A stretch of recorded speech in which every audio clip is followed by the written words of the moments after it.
So I am here with Kim Corley from Cherished Sleep.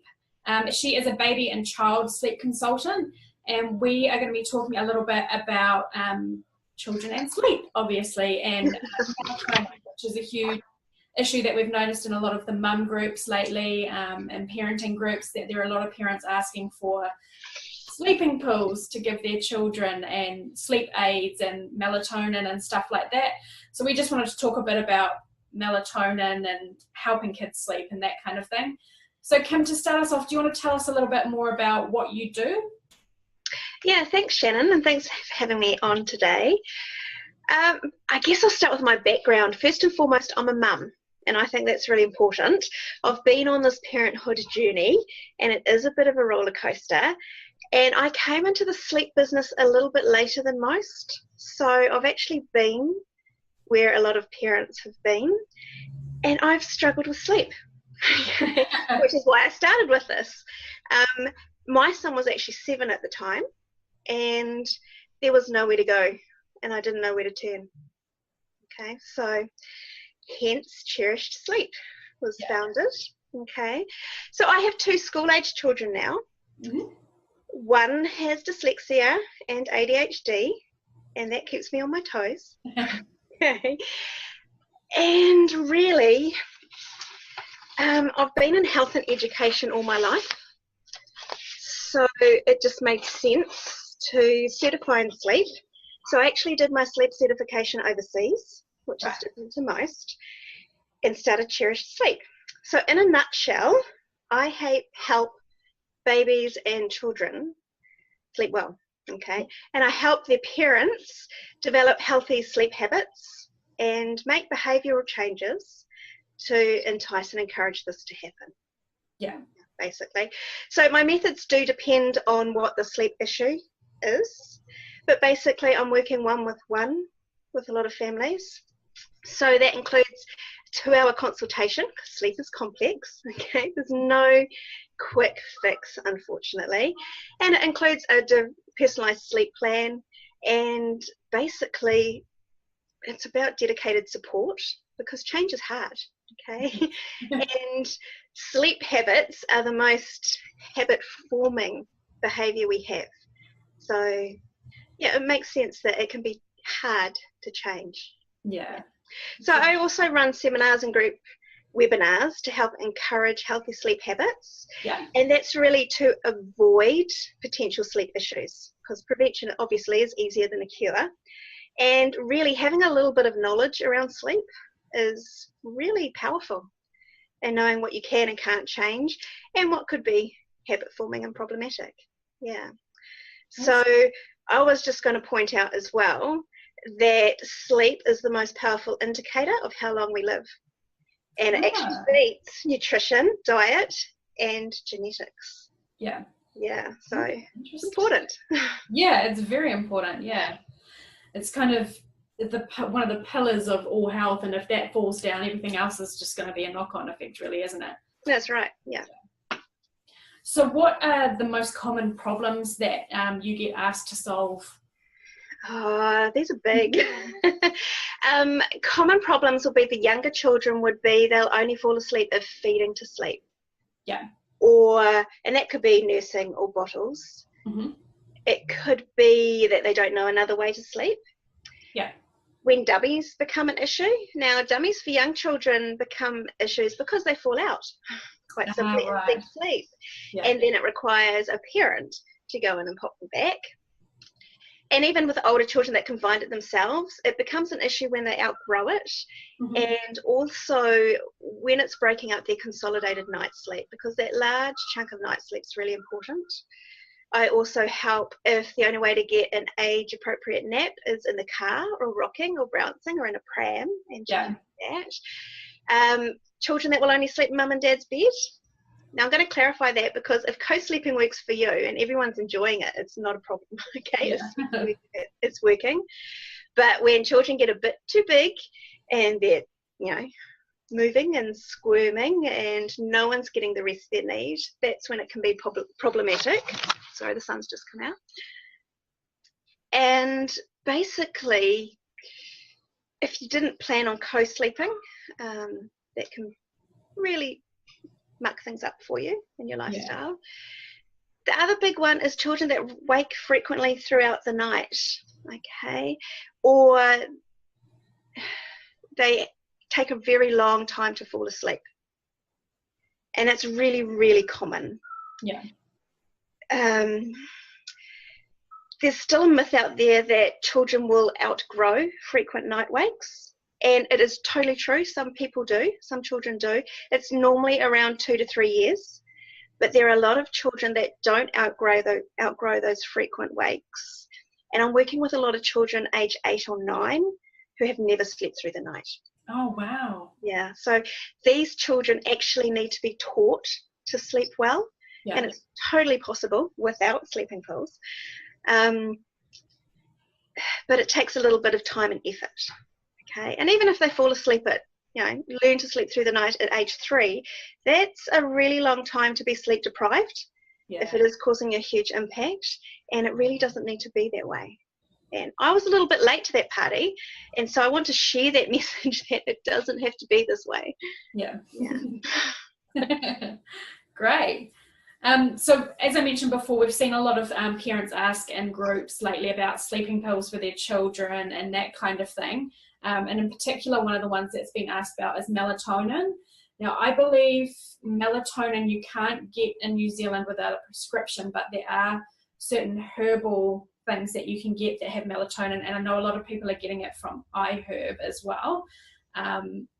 What are your thoughts on melatonin for children? Well, the size says it all. So firstly, I believe sleep is natural. Okay, we can all do it. We all have the potential to sleep well without the need for aids or props, and that includes sleeping pills. Okay, especially for children. I think it's really important that you look for other behavioural methods or settling methods that don't involve medication. Okay, sleeping pills in particular, depending on what you're taking, can affect different parts of the sleep cycle, because I do have a Bachelor of Science in Psychology and Pharmacology. So I'm not anti-medication. I actually believe in medicating when necessary. But what a lot of people think melatonin is, it's not your standard medication, but they think it's a natural supplement, when really what it is, it's a hormone. Okay, so by ingesting melatonin, you're giving your children melatonin. It's a form of hormone therapy, and people don't see it like that. So I think that's quite a big deal. Melatonin is something your body is capable of producing naturally. So I would rather work on getting your own body or your child's body to produce it naturally than giving it in supplemental form. So melatonin, for those that don't know, is a hormone naturally produced in our brain, and basically it regulates our circadian rhythm, which is our wake-sleep cycle, and it kicks in when it's dark, peaks about 2 or 3 a.m. in the morning, and then reduces significantly as we prepare to wake for the day. So it is known as the sleepy hormone, and it does help us sleep, but it should be from inside out, not the other way around. Now, in New Zealand, it's actually indicated only for adults aged 55 and older if you're having sleep disturbances. It's not actually indicated for children at all. But yes, there are pediatricians that are prescribing it. Okay, and that's important to know, that even if it's on prescription, it's being prescribed off-label.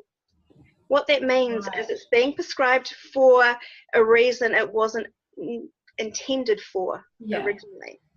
Okay, and even people that have the prescriptions should only be prescribed for children with neurodevelopmental disorders. So you're talking about autism, ADHD, learning differences, and other more complex neurodevelopmental disorders. Now, these children are a population that have even more severe, or there's more of them having sleep issues. So I can see why a pill would be a godsend, because if you have one of these children, life's tough anyway, and sleep's just another battle. Okay, but the problem is there's no real data on what it's doing to our bodies. And even MedSafe, which is the New Zealand Drug Authority, Safety Authority in New Zealand, recommends that even, or especially for children and adolescents, melatonin therapy should be short-term. And the idea is that short-term, it's to reset your circadian rhythm in association with behavioural changes, which can help in the long term, okay? Because really the data isn't there. There's no clear long-term safety data. And melatonin doesn't just work on our sleep-wake system. There's actually melatonin receptors all throughout our body.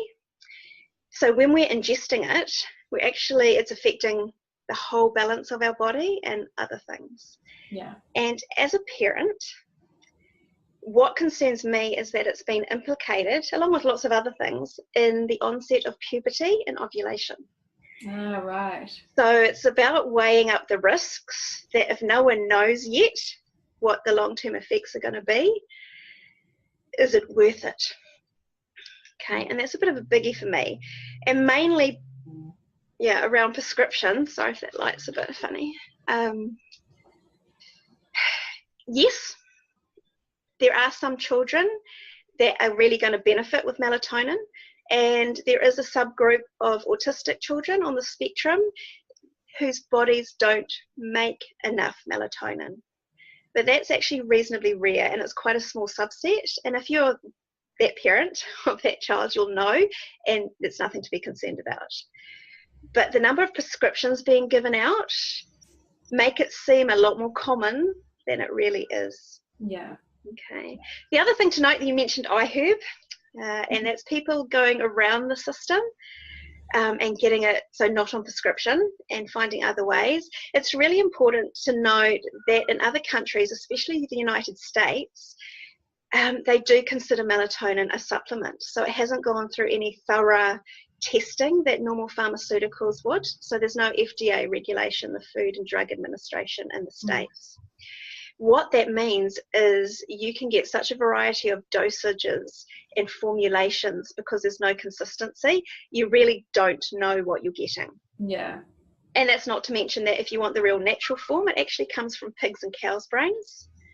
Oh. Okay. So you don't really want that, okay, No. if you've heard of mad cow disease. But even, that natural supplement is synthetic, made by a drug company, and you don't know what's in it if you're getting it from overseas. Mm. The other thing to note, if it's not on prescription, is that the dosage and the timing is really important, because if you don't get that right, chances are it won't work. Yeah, and it could possibly make things worse, couldn't it? Definitely. Yeah. And you're also just masking a symptom a lot of the time. So unless your child is in that rare category that their body doesn't produce enough melatonin, so it does need something ingested to help produce it, then all you're doing is you're still masking the symptom and not getting to the guts of it about why your child's not sleeping well. Yeah. So I've got quite a bit to say on it. I actually wrote a recent blog on it as well, which you might want to link in under this. I'll share that in the comments. Yeah, it's up on my website at the moment, and it goes into a little bit more detail. I do think it's really important for parents to make their own choices when it comes to their children, but it's about informed choices and knowing what you are actually giving your child and why is really important. Sure. So what would be your number one tip for parents that are having trouble with kids getting to sleep at night? Really, I believe that sleep begets sleep. Now what that means is the more you get, the easier it becomes, because overtiredness is the enemy of sleep. Yes, yeah, it definitely is. That's when your child gets wired and it's like they're on 3 cups of coffee and on an empty stomach. Okay? Yeah. So it's just something to watch. Try and limit your child getting overtired. I know it's not always possible, but especially when they're starting school or a new kindy or doing lots of extra physical activity or learning a new skill, they're going to get tired more quickly.